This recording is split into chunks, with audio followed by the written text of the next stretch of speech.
السلام علیکم دوستو، میرا نام ہے اسیب شفقت اور آپ دیکھ رہے ہیں ہنسی ٹی وی۔ آج کی نوجوان نسل ہالی ووڈ کے فکشنل کریکٹر سپر ہیروز سے بہت زیادہ متاثر نظر آتی ہے۔ انہیں اپنا آئیڈیل مان کر ان کے جیسا بننا اور ان کے جیسا دکھنا چاہتی ہے، یہاں تک کہ ان کے جنون کے اندر کچھ لوگ ایکسٹریم لیول کی سرجریز تک کروا چکے ہیں۔ لیکن اصل حقیقت یہ ہے کہ یہ تمام صرف اور صرف فرضی کردار ہیں، پر آپ کو یہ جان کر حیرت ہوگی کہ اسلام نے حقیقت میں اس دنیا کو کچھ ایسے سپر ہیروز، جنگجو اور واریئرز دیے ہیں جو کہ میدان جنگ کے اندر جب اللہ اکبر کہہ کر اترتے تھے تو کوئی بھی شخص ایسا موجود نہیں تھا جو کہ ان کا مقابلہ کر سکے، جنہیں ساری زندگی کسی شخص نے یا پھر ایک بھی میدان جنگ کے اندر کبھی شکست نہ ہوئی۔ پر افسوس کہ ہماری آج کی زیادہ تر مسلمان نسل شاید ان کے نام اور ان کے کارناموں سے واقف ہو۔ آج کی اس ویڈیو میں ہم اسلامی تاریخ کے کچھ ایسے ہی ناقابل شکست جنگجو سپہ سالاروں کا ذکر کریں گے جو کہ میدان جنگ میں اکیلے ہزاروں کے لشکر پر بھاری تھے۔ نمبر 5، طارق بن زیاد۔ طارق بن زیاد بربر نسل سے تعلق رکھنے والے مسلمان اور بنو امیہ کے جرنیل تھے۔ اموی خلیفہ عبد المالک بن مروان کے دور کے اندر انہوں نے 711 عیسوی میں آج کے دور کے اسپین کی مسیحی حکومت پر قبضہ کر کے پورے یورپ کے اندر مسلم حکومت کا آغاز کیا، جو تقریباً 800 سالوں تک قائم رہی۔ انہوں نے اپنی فوج کے ساتھ کشتیوں پر شمالی افریقہ کے ساحل سے جبرالٹر کو پار کیا اور تمام کشتیوں کو جلا دینے کا حکم دیا تاکہ کوئی بھی سپاہی میدان جنگ کو چھوڑ کر نہ بھاگ سکے۔ طارق بن زیاد انتہائی ذہین اور بہادر سپہ سالار تھے۔ انہوں نے اپنی فوج کو اسی ایک پتھر کے قریب اکٹھا کیا جسے آج کے ٹائم کے اندر جبرالٹر کی چٹان یا جبل الطارق کے نام سے جانا جاتا ہے، اور اسپینش زبان کے اندر اسے آج بھی جبرالٹر کہتے ہیں، جو طارق بن زیاد کے نام سے منسوب ہے۔ پہلی بار طارق بن زیاد کی فتح سے یورپ اسلام کے اندر داخل ہوا۔ جبرالٹر گزشتہ 300 سال سے برطانیہ کے قبضے کے اندر ہے اور اسی بات پر اسپین اور برطانیہ کا اختلاف آج بھی موجود ہے، اور طارق بن زیاد کا نام تاریخ کے اندر امر ہو چکا ہے کیونکہ 2012 کے اندر برطانیہ کے مرکزی بینک نے جبرالٹر کی حکومت کے لیے 5 پاؤنڈ کا ایک کرنسی نوٹ بھی جاری کیا جس پر طارق بن زیاد کی تصویر موجود تھی۔ یہ اس بات کا اقرار تھا کہ اسپین کی تاریخ کے اندر آج بھی طارق بن زیاد ایک ہیرو کے طور پر امر ہے اور ہمیشہ کے لیے رہے گا۔ آج اسپین کی کوئی 5.5 کروڑ کی آبادی میں سے صرف 20 لاکھ مسلمان اور تقریباً 80,000 کے قریب پاکستانی موجود ہیں۔ نمبر 4، صلاح الدین ایوبی۔ الناصر صلاح الدین بن یوسف بن ایوب، جو کہ عام طور پر صلاح الدین ایوبی کے نام سے جانے جاتے ہیں، ایوبی سلطنت کے بانی اور اس سلطنت کی بنیاد رکھنے والے تھے۔ ایوبی نسل کرد نسل کے مسلم خاندان کی حکومت تھی جس نے 12ویں اور 13ویں صدی کے اندر مصر، شام، یمن، دیار بارکر، مکہ، حجاز اور شمالی عراق پر حکومت کی۔ وہ نہ صرف تاریخ اسلام بلکہ پوری انسانی تاریخ کے مشہور ترین فاتحین، جنگجو اور حکمرانوں میں سے ایک ہیں۔ سلطان صلاح الدین ایوبی اپنے کارناموں کے اندر نور الدین زنگی پر بھی بازی لے گئے، جن کے وہ فوجی کمانڈر تھے، اور نور الدین زنگی کی وفات کے بعد یہ حکمران بنے۔ 1182 تک شام، موصل، حلب کو فتح کر کے انہوں نے اپنی سلطنت کے اندر شامل کیا اور صلیبی سردار سے معاہدہ کیا کہ ہم لوگ مل کر امن کو قائم رکھیں گے، ایک دوسرے پر حملہ نہیں کریں گے۔ لیکن یہ صلیبی سردار، جس کا نام تھا رونالڈ، انتہائی بد زبان، منافق اور وعدہ خلاف قسم کا انسان تھا۔ یہ باقاعدہ رسول پاک صلی اللہ علیہ وآلہ وسلم کی توہین کیا کرتا۔ سلطان صلاح الدین ایوبی نے قسم کھائی تھی کہ اسے اپنے ہاتھوں سے قتل کریں گے۔ 1186 کے اندر ان تمام صلیبی فوجوں نے ایک ساتھ مل کر حجاز مقدس پر حملہ کیا تو سلطان صلاح الدین ایوبی نے انہیں حتین کے مقام پر روک کر بدترین شکست دی، جس میں 30,000 عیسائی مارے گئے اور اتنے ہی تقریباً قیدی بن گئے۔ سلطان نے رونالڈ کا سر خود اپنے ہاتھوں سے قلم کیا اور اس کے بعد بیت المقدس کی طرف بڑھ گئے۔ مسلسل 1 ہفتے کی خون ریز جنگ کے بعد مسیحیوں نے ہتھیار ڈال دیے اور رحم کی درخواست کی، اور یوں 88 سال کے بعد یعنی 88 ایئرز کے بعد فلسطین مسلمانوں کے قبضے کے اندر چلا گیا، جو 1948 تک اسرائیلی ریاست کے وجود سے پہلے تک مسلمانوں کے پاس ہی رہا۔ سلطان صلاح الدین ایوبی کے اندر جہاد کا جذبہ کوٹ کوٹ کر بھرا ہوا تھا اور بیت المقدس کی فتح ان کی زندگی کی سب سے بڑی خواہش تھی، اور انہیں ہی فاتح بیت المقدس بھی کہا جاتا ہے کیونکہ انہوں نے 1187 کے اندر یورپ کی یونائٹڈ فوج کو عبرتناک شکست دے کر بیت المقدس کو ان سے آزاد کروایا اور آخر کار 1193 کے اندر دمشق کے اندر انتقال کر گئے۔ انہوں نے اپنی ذاتی دولت کا زیادہ تر حصہ اپنی رعایا کو دے دیا۔ ساری زندگی اتنا سرمایہ جمع نہیں کر پائے کہ حج بھی کر پاتے، حالانکہ یہ ان کی ساری زندگی کی بہت بڑی خواہش تھی۔ انگریز مورخ لکھتا ہے کہ سلطان صلاح الدین ایوبی بہت ہی عجیب قسم کا حکمران تھا کیونکہ باقی دنیا کے بادشاہوں نے اپنے خوف اور جلال کی وجہ سے عزت پائی، جبکہ سلطان صلاح الدین ایوبی نے عوام سے محبت اور ان کی تکلیفوں کو دور کر کے نمبر 3، مختار ثقفی۔ ہاشمی خاندان سے تعلق رکھنے والے مختار ثقفی ایک انتہائی بہادر اور ذہین حکمران اور جنگجو تھے، اور میدان جنگ میں ان کے مقابلے میں کوئی بھی شخص ٹک نہیں پاتا تھا۔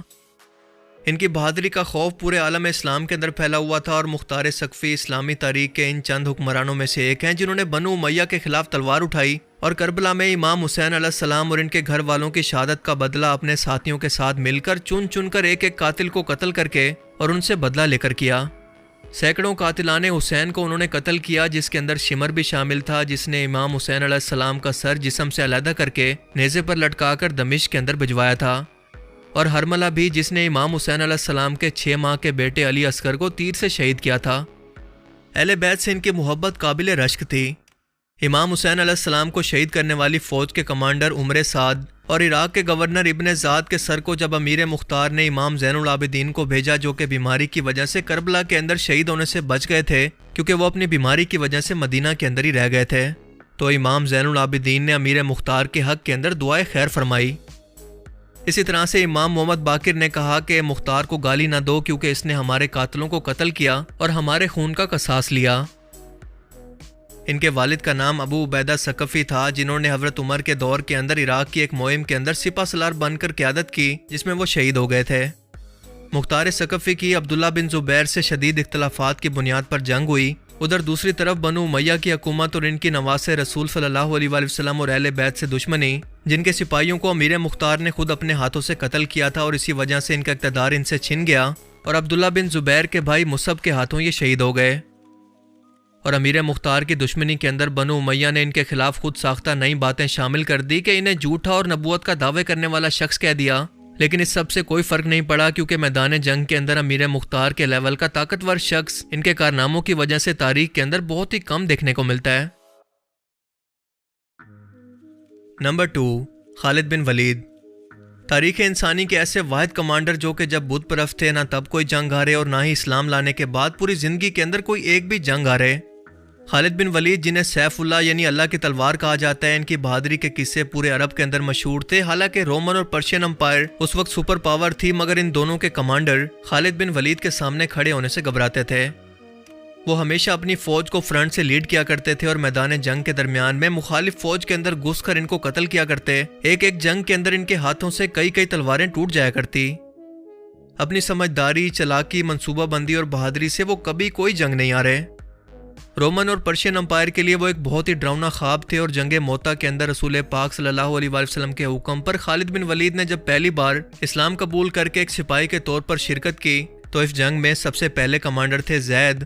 رسول اللہ صلی اللہ علیہ وآلہ وسلم نے فرمایا تھا کہ اگر زید شہید ہو جائیں تو اس کے بعد کمانڈر ہوں گے جعفر بن ابی طالب، اور ان کے بعد عبداللہ بن رواحہ کو اپنا کمانڈر چننا، اور اس کے بعد اپنے مشورے سے کسی بھی شخص کو چن لینا۔ ایک ایک کر کے یہ تمام کمانڈر شہید ہو گئے۔ سامنے رومیوں کے ہرکل بادشاہ کی تقریباً 1 لاکھ کی فوج موجود تھی۔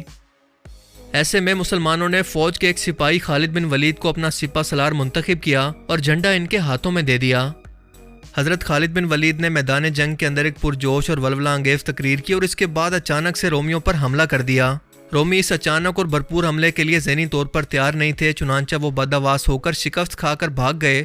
صحیح بخاری میں ہے کہ حضرت خالد بن ولید نے فرمایا کہ جنگ موتا کے دن میرے ہاتھ سے 9 تلواریں ٹوٹ گئی تھی، پھر میرے ہاتھ کے اندر صرف ایک یمنی بانا یعنی چھوٹی تلوار ہی بچ گئی تھی۔ اسی جنگ کے بعد رسول پاک صلی اللہ علیہ وآلہ وسلم نے خالد بن ولید کو سیف اللہ یعنی اللہ کی تلوار کا لقب دیا۔ آپ نے فرمایا کہ خالد بھی کیا خوب آدمی ہے، یہ اللہ تعالیٰ کی تلواروں میں سے ایک تلوار ہے جسے اس نے کفار اور منافقین پر کھینچا ہے۔ نمبر 1، علی بن ابی طالب۔ اسلامی تاریخ کے اندر سب سے بہادر کمانڈر اور سپہ سالار کی بات ہو تو مولا علی علیہ السلام کے سوا بھلا یہ کون ہو سکتا ہے؟ وہ اللہ کے شیر یعنی حیدر تھے۔ وہ جس بھی جنگ کے اندر اترا کرتے تھے اس میں کبھی بھی شکست نہیں کھاتے تھے۔ آپ بچوں میں سب سے پہلے اسلام لانے والے شخص تھے جن کی تربیت خود رسول پاک صلی اللہ علیہ وآلہ وسلم نے کی۔ رسول اللہ کے لیے آپ ان کے بچوں کی طرح تھے۔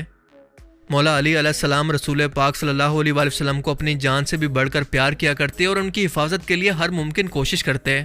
چھوٹی بڑی تمام جنگوں کے اندر ان کے ساتھ رہا کرتے تھے سوائے غزوہ تبوک کے، جب رسول پاک صلی اللہ علیہ وآلہ وسلم نے خود سے انہیں کہہ کر مدینہ پر لوگوں کی حفاظت کے لیے چھوڑا کہ دشمن پیچھے سے حملہ نہ کر دے، اور فرمایا کہ علی تجھ سے میری وہی نسبت ہے جو کہ ہارون کی موسیٰ سے تھی، یعنی جیسے موسیٰ علیہ السلام کوہ طور پر ہارون علیہ السلام کو اپنے لوگوں کے پاس چھوڑ کر چلے گئے تھے، بالکل ویسے ہی میں بھی ان لوگوں کو تمہارے پاس چھوڑ کر جا رہا ہوں، پر میرے بعد کوئی نبی نہیں، کیونکہ حضرت ہارون علیہ السلام بھی نبی تھے۔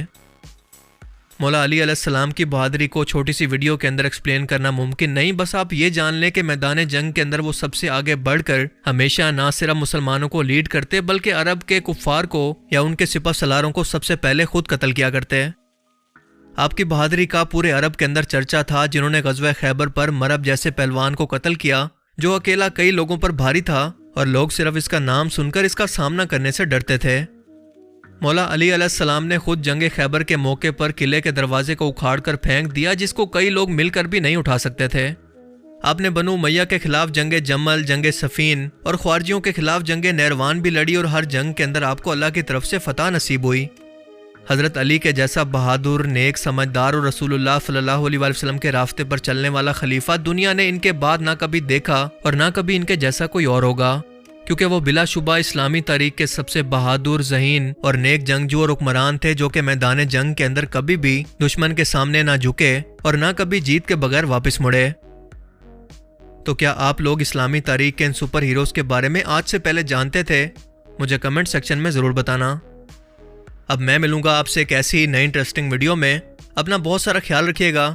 Thanks for watching this video. اللہ حافظ۔